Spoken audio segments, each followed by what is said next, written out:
Economic cooperation and regional integration. Now, these are the keywords within the new order of global trade as the world looks to usher in a series of multilateral trade deals. For more, I have Professor Yang Jun-seok from the Catholic University of Korea. It's good to see you again, Professor Yang. Happy to be here. I also have Professor Oh Jun-seok from Sookmyung Women's University. Welcome back, Professor Oh. Thank you for having me. Meanwhile, joining this session virtually is Professor Renee Bowen at the University of California, San Diego. It's a pleasure to have you with us, Professor Bowen. Thank you for having me. Professor Yang, we'll start here then. Let's begin with a few words on the importance of multilateral trade deals for export-driven countries like Korea. Well, Korea is said to be a country that's rich with high-quality labor, but also with virtually no natural resources. So that makes Korea not only export-dependent, but also import-dependent. If you want to consume, if you want to invest, then we have to import raw material and intermediate goods from abroad. So what these multilateral trade deals do is it not only opens up the export markets, but it also makes imports of these crucial components cheaper. So Korea not only can be more competitive in the foreign markets, but it can also make purchasing power of Korean consumers better and investment for Korean firms better. Right, which is why now, Professor Oh, come February, the Regional Comprehensive Economic Partnership will go into effect. Now, do tell us more about this particular partnership and its implications for Korea, Professor Oh. It will be the advent of mega market starting from next year. RCEP is a kind of the proposal preferential tariff agreement signed by 15 Asia Pacific countries, 10 member states of ASEAN, plus 5 major largest trade partner, China, Korea, Japan, Australia, and New Zealand. And then, as we know, the RCEP aims to cover trade deals in goods and services, and then not to mention of intellectual property. I will summarize 3 points. First, is the world's largest trade deal. What is interesting is which include China, but exclude the United States. Think about it. The combined GDP amounts to $26 trillion, and trade volume is $5.6 trillion, and backed by a population of 2.27 billion people. It's a huge market. Without the governance of the United States. The RCEP will involve 30% of the world economy and population. And second, a major benefit of RCEP would be the rules-based trading system, getting out of hodgepodge of trade or bilateral trade war against each other. Regional trade agreement like RCEP might be an important signal at a time when the global rule-based order is under attack. By establishing this kind of unified regulation and international trade, transparency, and then trade facilitation will gain global support and then have power to implement. And the last is it will be the first multinational FTA, including members Korea, Japan, and China altogether. So for Korea, it will be the materialized successful case of new Southern trade policy, and it will take place of bilateral FTA between Korea and Japan.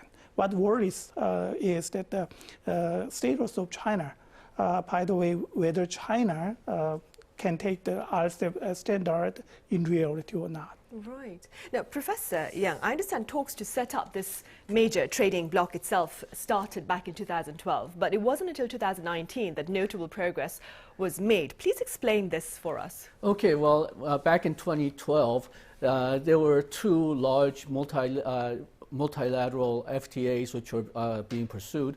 One was the RCEP, the other was Trans-Pacific Partnership, TPP. It was widely seen, though perhaps a bit mistaken, that RCEP was being led by China and TPP was led by the United States.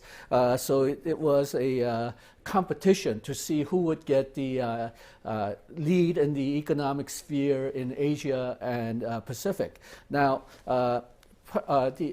in the beginning, as the negotiations for both started out, it was sort of a competition. But then for RCEP, because it included more developing countries than TPP, the negotiation process slowed down. But then when TPP was nearing completion under the Obama administration, the negotiations for RCEP started picking up. And then when the TPP fell apart because President Trump decided he didn't want to join the TPP, it seemed like the RCEP negotiation would slow down, but because President Trump was so protectionist, that I think that spurred the RCEP members to try to finish the RCEP negotiation. China, because they were facing a trade war with the United States, and the other countries because, well, they wanted to have a counterbalance to President Trump's protectionism. So the negotiations started really accelerating around that time, and that's the main reason why they finished the negotiation in 2019. But after the President Trump was replaced by President Biden, perhaps the negotiations were complete, but the need to pass the RCEP in the national assemblies became perhaps a bit less urgent. So the negotiation was finished in 2019, but the necessarily passage in the country's national assemblies only was completed last year, and that's why it's taking it's being implemented now. Right. Professor Bowen, speaking within your capacity as a White House economic advisor now, what are the potential implications of the regional comprehensive economic partnership for the US and amid, that is, its tensions with China? So just to clarify, I'm no longer at the White House, and so I don't speak for the administration by any means, but I do certainly have a sense of what is going on here, in my capacity as a professor of economics studying international agreements. And just to reflect a little bit about what this probably means for the United States and the administration, is the reality is they're still very focused on how they can develop their relationships with the Indo-Pacific in a way that's really broadening the scope for international integration in new areas such as e-commerce, such as labor standards, such as environmental standards. So RCEP is clearly of interest to those like myself who watch trade agreements.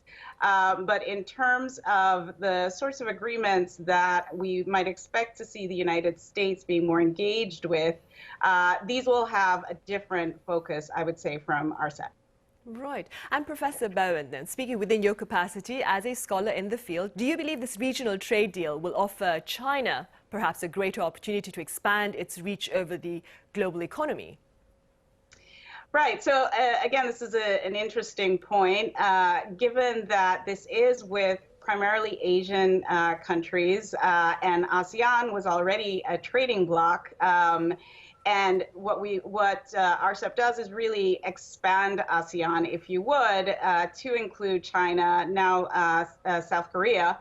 And it essentially will, if anything, divert a bit of trade from ASEAN countries to China. And so much of the activity is within the Indo-Pacific, not so much affecting the remaining countries outside of the Indo-Pacific. And given that China already has quite reach within these countries, it's not expected that it will so much broaden China's reach outside of the Asia-Pacific. I see. Very briefly speaking then, Professor Bowen, generally speaking, what would be the impact of this regional partnership on the global trade order, so to speak? Right. So I think it's still fairly well accepted that the World Trade Organization, even with all its flaws that people are working on, is still very much the model for what the global trading system is. If anything, if we're thinking about movements in the global trading system overall, we might expect to see that coming out of the World Trade Organization. Yes, there are different regional trading agreements that are being discussed, And these different regional trading agreements will bring in new provisions that we might expect to see being reflected at the WTO. So, for example, the WTO has become more and more concerned with environmental standards. They recently concluded a services agreement. So the sorts of things we expect to see influencing the global trading regime are the kinds of agreements that are in new areas, emerging areas, such as services, such as e-commerce, and not necessarily traditional markets, such as manufacturing. Right. Meanwhile, Professor, what would be the economic gains and perhaps losses for Korea under this trade partnership? Might be a benefit might be very clear for the Korean economy. Think about it. It is the world's largest huge FTA, taking 30% of the global economy, and then 91% of RCEP will be open. 91% of RCEP market will be open to the members. Definitely, for Korean companies gain accessibility to the large market, and then Korean companies will get advantage of increasing their operational efficiency of a global value chain. And then not to mention all the multinational companies, global startups or global entrepreneurship make good use of online business linked with the huge market potentiality. But as Sonny mentioned, it will be, however, unavoidable burden politically. A Korean market will be exposed to in-depth global competition, which is prone to raise issues of social tension or the argument of income inequality and then wealth polarization. And then another thing to pay the price is the deferred cost of structural reformation might be paid from now on. Less competitive sectors of industry like agriculture cannot be protected and then supported by subsidy or by trade barriers. And one thing we have to worry about is the role of the government. RCEP would undermine the government's efforts to safeguard their right to regulate in the public interest also. So might be the role of government might be weakened as time goes. Right, I see. Meanwhile, Professor Yang, another key economic treaty here in this part of the world is the Comprehensive and Progressive Agreement, that is, for Trans-Pacific Partnership, for which Korea is hoping to join. Tell us a bit about this trade deal and Korea's recent reasons, perhaps, for seeking to join it. Okay, well, this CPTPP is what's left over after TPP did not go through because the United States decided not to join. Now, TPP is a regional trading agreement with 11 countries in the Pacific region. The difference with RCEP is that RCEP is all Asian countries, while the CPTPP includes some of the RCEP countries as well, but it also includes some American countries like Mexico, Canada, and Peru. Now, the ground for TPP was set up right after the Korea-US Chorus FTA, and actually Korea was invited to join in the initial exploration of TPP, but Korea decided not to join because Korea had such a tough time passing the Chorus FTA domestically that it didn't want to get into another major negotiation so quickly. And then as time went by and TPP was making progress, Korea did send signals toward the last year of negotiation for TPP that perhaps Korea wanted to join as well. But at that stage, the TPP negotiations with the 12 countries, including the United States, thought that if they allowed new countries to join, it would delay negotiations too much. So Korea, in that case, was rebuffed. And then, as President Trump decided not to let U.S. go into TPP, the other countries decided to form CPTPP, and that's where we are right now. Korea, because if Korea wanted to join CPTPP, it would have to open agricultural markets and service markets in addition to where it is right now with RCEP. Korea was a bit reluctant to join until about a year ago. Now, that's when there were a lot of speculation among international relations experts that to counter Chinese influence in the Asian region, U.S. may rejoin the CPTPP. And Korea wanted to join the CPTPP before the U.S. rejoined. But now it seems that the U.S. does not have internal political support to join the CPTPP. So President Biden has said that for now, U.S. is not considering joining the CPTPP. But in the meantime, as it was pointed out in the last story, UK, China, Taiwan, they have all applied to join to CPTPP, and Korea has also expressed interest as well. So it is starting to formally negotiate for accession into CPTPP. Right. And staying with what Professor Yang has just said, Professor Bowen, the Biden administration, for its part, really does not appear to be in any rush to rejoin this Trans-Pacific trade deal from which Mr. Trump pulled out of back in 2017. Could you explain this stance for us?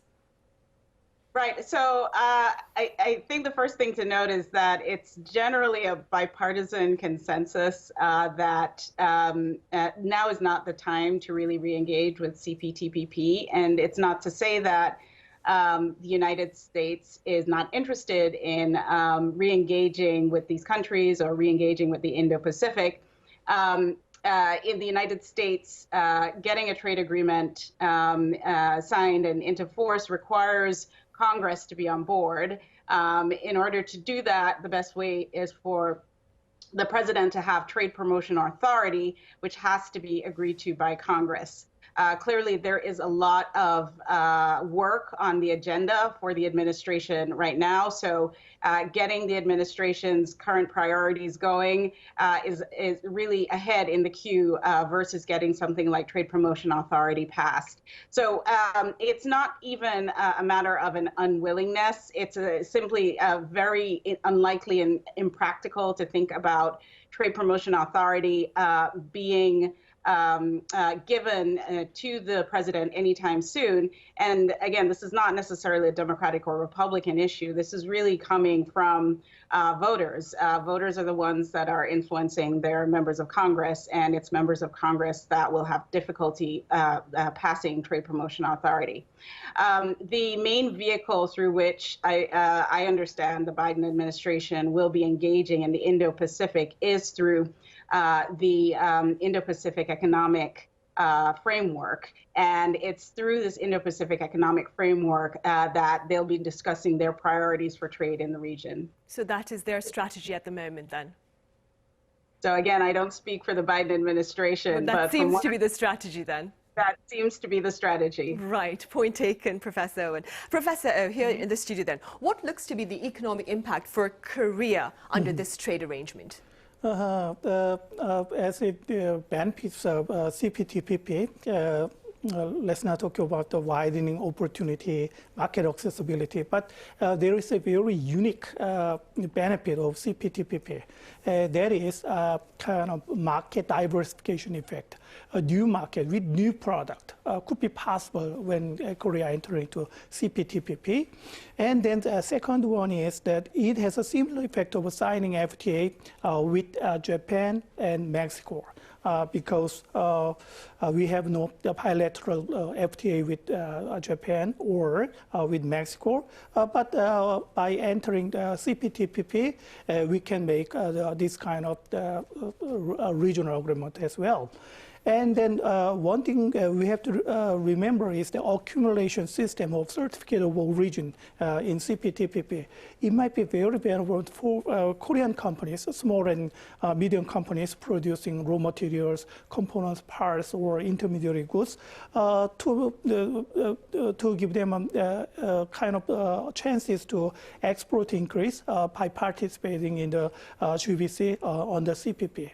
But there is a risk. CPTPP requires a higher level of market openness, almost up to 100%. And one thing I may call it is a Japan risk. As Professor Yang commented, under CPTPP, Japan has a kind of governance power and then have an influence on the decision-making processes among CPTPP members. So it might be an ill effect afterward, I might say. I see. So there's still quite a number of issues that need to be worked Right. out. All right, Professor Oh, thank you very much for Thank your you. thoughts. Professor Young, as always, thank you for being with us today. Professor Bowen, that is, thank you very much for your insights today. You're welcome. Thanks for having me.